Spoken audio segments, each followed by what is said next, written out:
Pendulum Divination. Welcome. Some of you will have noticed my shorts using a pendulum to answer yes or no questions.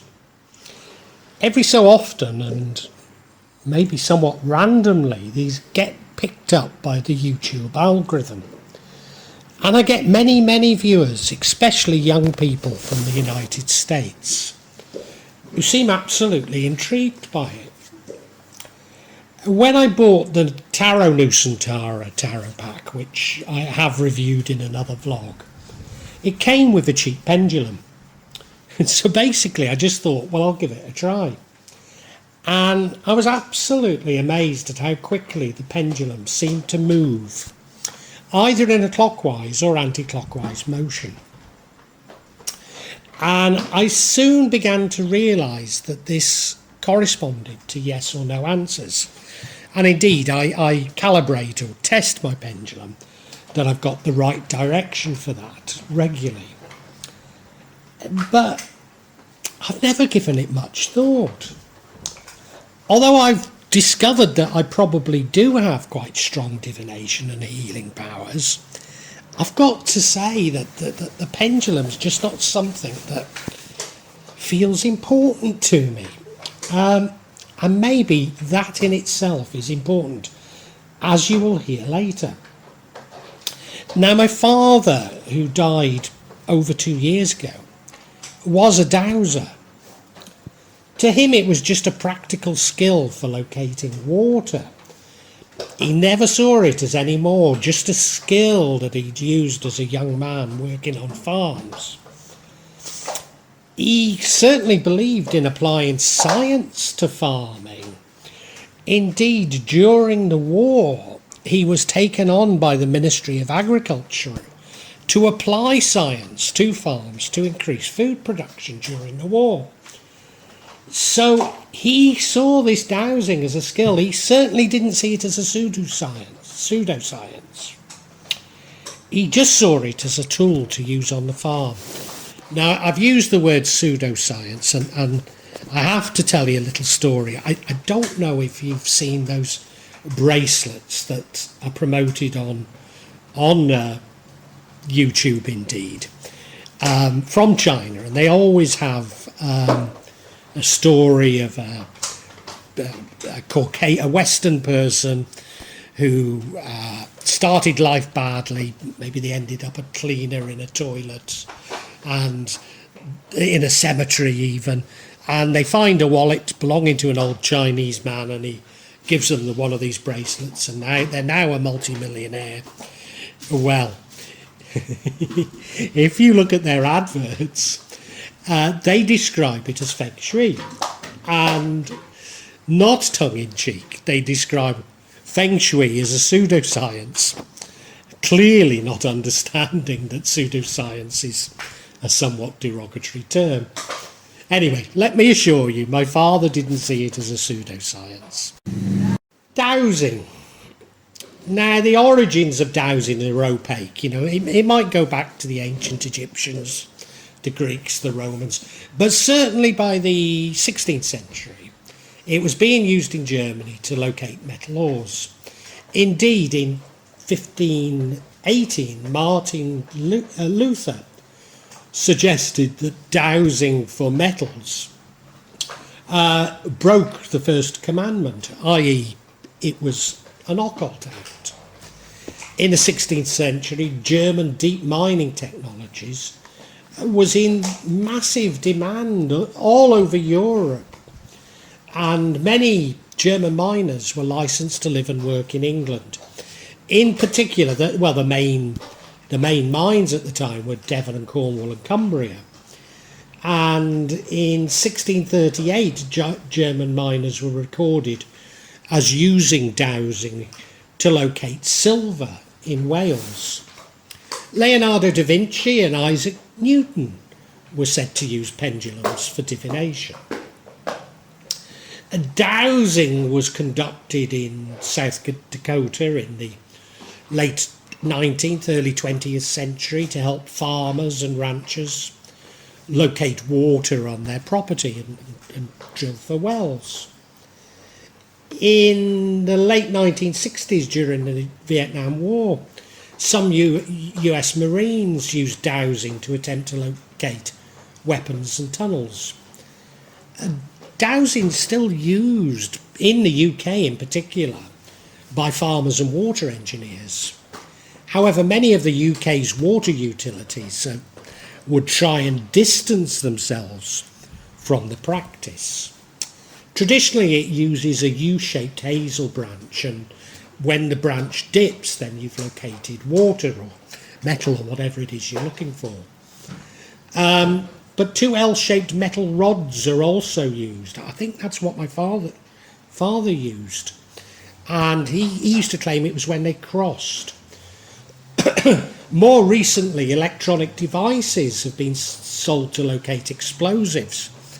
I don't think I've seen them recently in Indonesia, but when I first used to start coming, I suppose it'd be about 15 years ago now, they were very common. But they've by and large been discredited. Controlled scientific experiments have concluded that dowsers are no more accurate in locating something than random guessing. But then, there are very few paranormal techniques that are statistically significant under laboratory conditions. So maybe it's something about the laboratory condition rather than the statistical significance. I think it's generally accepted that dowsing can be explained in terms of sensory cues picked up by the dowser, maybe expectancy effects and probability.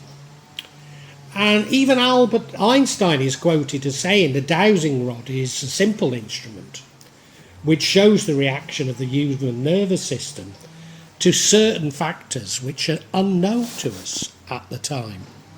The pendulum, well, the pendulum's a symmetrical weighted object that's hung from a single chain or cord. Never used of a magnetic substance because that would interfere with it.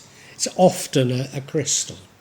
It's a very simple tool and one that lets the user tune in with their intuitive powers, as I've said about dowsing rods. It acts as a receiver and transmitter of information and moves in different ways and responses. Pendulum dowsing can be used in different ways. In its simplest form, you can use it to answer questions or aid in decision making. Pendulums can be used for healing and identifying allergies, so running it along the body and seeing when you get movements. To cleanse and dispel negativity in the room, so again to find where there's negativity. Help you find lost objects, and as with dowsing, to find water or maybe ley lines. And now many people have accused me of moving the pendulum.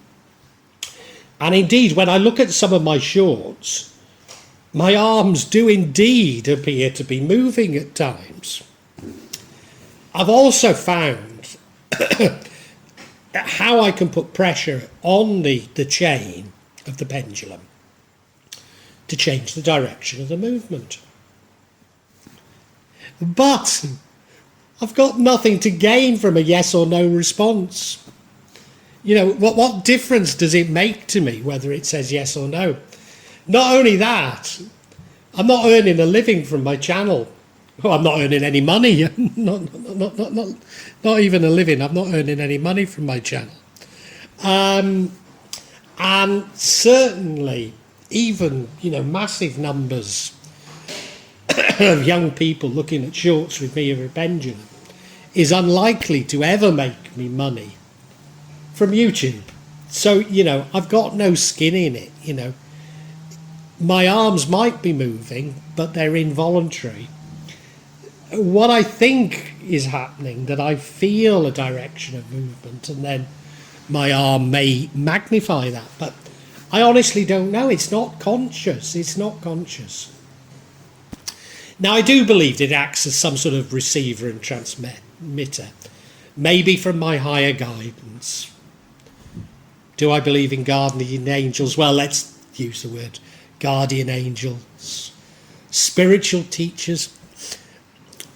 I probably think it's, if anything, it's my dad. I'm not sure, but the ghost of my father. It could be. And as the pendulum moves, you gain answers in response to questions. So it's particularly suited in the way I use it, yes or no answers. An explanation which appeals to me because despite this channel, I spent my life as a professional researcher. Many at professional researcher and teacher at one of the world's leading business schools. Many would call me a scientist. Certainly I'm often thought to be an economist or a statistician, sometimes even a psychologist. None of these are labels I'd particularly choose, but certainly come from a scientific type of background. And what paranormal skills I have always need to be a fusion of my logic and intuition. So the pendulum seems to work by bringing together the rational and intuitive sides of me. You might like to see this as the right and the left hand of the brain. And when you can put these two elements together, you're able to make decisions using all sources, rather than just one of them. Now, Josephine McCarthy, my favourite magician, I mean, I'm not certain I've heard her speaking or read anything she said on the pendulum or dowsing. But she would always stress that in divinations, in what you do, you have to really think about it. You have to really focus and concentrate. And despite her being my favourite magician, and it probably is just my scientific training, but I actually find I'm most effective when I don't think too much. So, the pendulum, it really helps me not to think about it, just to do it. And dare I say, I probably get the best responses when I don't care about the outcome. So, I've got this channel. I really, really want people to listen to my audiobook, or books, there's 4 of them, which I don't get many hits for. The thing I care least about is the pendulum, and yet that's what most people view. And I think there's just something in it. The fact that I don't care means that I'm having more success with it, but it also means that probably my divinations are better. But I don't know. Crystals. There are many people who insist that the pendulum should be made of a crystal, quartz, amethyst, and certainly all of those are very popular. Now, I've got a confession to make. I don't really believe in the healing crystals in terms of how they're usually portrayed. Although certainly I'd agree that some stones appear to be good for some purposes. I'm not certain I see them as the same purposes as the New Age. And some pendulums do seem to relate the stones to chakras. And I've got to say I'm open-minded about this. I've not tried it, so I can't say.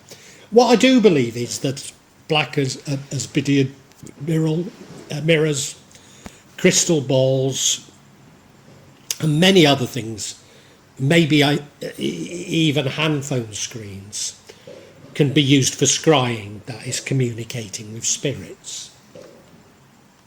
I certainly believe that all of God's creation is a consciousness, and that different crystalline structures will have different consciousnesses. Indeed, the matrix structure of crystals seems to be very powerful indeed. And I believe that this is related to the magic or the power of magic squares.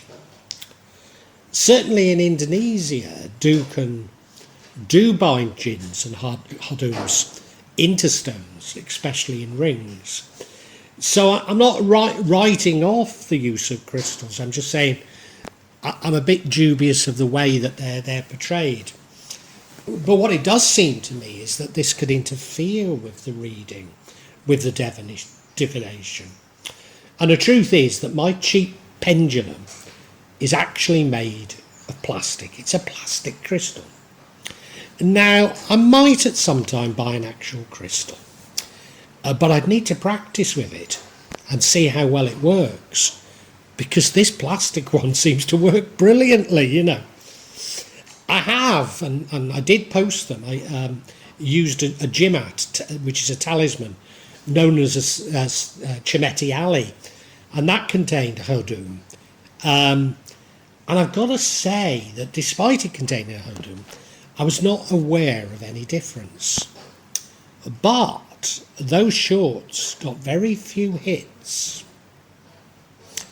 And certainly nothing like as popular as those using a plastic crystal. So I've stopped using it. What I do is I keep my pendulum in a pouch, and that contains salt. So it does remove negative spirits. A few practicalities. I thought I'd talk about a few practicalities. I get a lot of people, and as I say, they're mostly young people from America. And they're clearly asking questions that either don't matter to them or that they know the answers to. And you really shouldn't use it in this way. You really should be asking yourself questions that matter to you, that are important to you, and that you don't know the answer to, that you want to know the answer to. Because trying to catch the pendulum out is a bit like conducting, I wouldn't call it a laboratory, but certainly a scientific experiment, which appears to change the divination ability of the pendulum. So, you know, I mean, if you want to try and catch it out, by all means do, but I just don't think it proves anything. Now, I publish a pendulum short at least every day. In fact, somebody's asked me to do it twice a day, and I'm trying it out, seeing how it works. And because I do it every day, I put a date on it, saying the date it was intended for. Now, it's my intention that they should be used on that date. But of course, the world has 24 time zones. So when I publish in Java, it's a different date to the US. Although what I would say, it's entirely possible that you find the short when you need it.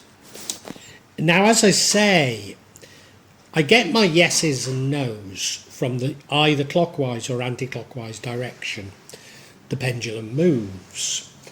And I do have to regularly calibrate it just to check that it means what I think it does. So I suppose I do a scientific experiment, because I say move in the direction of yes, and then I know what is yes. Move in the direction of no, I've confirmed it. So I do calibrate it every so often. And I used to, on my shorts, say, oh, it's now moving in clockwise. And of course, some bright sparks pointed out what was clockwise to me was anti-clockwise to them. There's not much you can say about that, is there? No. Oh, well. Some people use a board. It could be a bit like a Ouija board, or, you know, you can construct your own when using a pendulum. Or simply lay out tarot cards. And, you know, I might give this a try, but as I say, my movement to date has always been circular. So I'm not sure how it would work. Now just finally, I'd like to say, yes, I do have some paranormal and healing powers, I do. But I don't believe that I'm anything special. So what I'd say to you is, why not try it out for yourself? My pendulum, well, it was given away, you know, it was free. You can use an item of jewellery, you know. It doesn't need to cost you anything. Certainly it's inexpensive. It's very simple to do. So why don't you give it a go? Well, I really hope you've enjoyed this. Because these are real events, I can't say how regularly I'm going to be adding to this subsection. Because I don't know how often they're going to occur. But I would imagine that they'll be at least every couple of months, maybe monthly. Now, if you'd like to know when that's going to be, please subscribe and hit the button, and you'll get information on when new ones are released. I'd love you to make comments and ask questions, and if you do, I'll attempt to answer them as honestly as I can. I promise you that there's no attempt on this channel, or this part of this channel, of me. There'll be no attempt by me at any type of subterfuge. I'll try to be as honest and open as I possibly can be. Inevitably, there will be some of you who disagree with my interpretation, and we can agree to disagree. But what you're seeing is real stuff here. What I'd love you to do, if you enjoyed this, is look at my other sections. Particularly, I've written novels about magic in Java, and they contain much more information in them, especially me trying to understand the theories of magic, the psychology of it, and I try and intersperse them with a sort of spiritual dimension. Anyway, thank you so much for watching, and God bless you.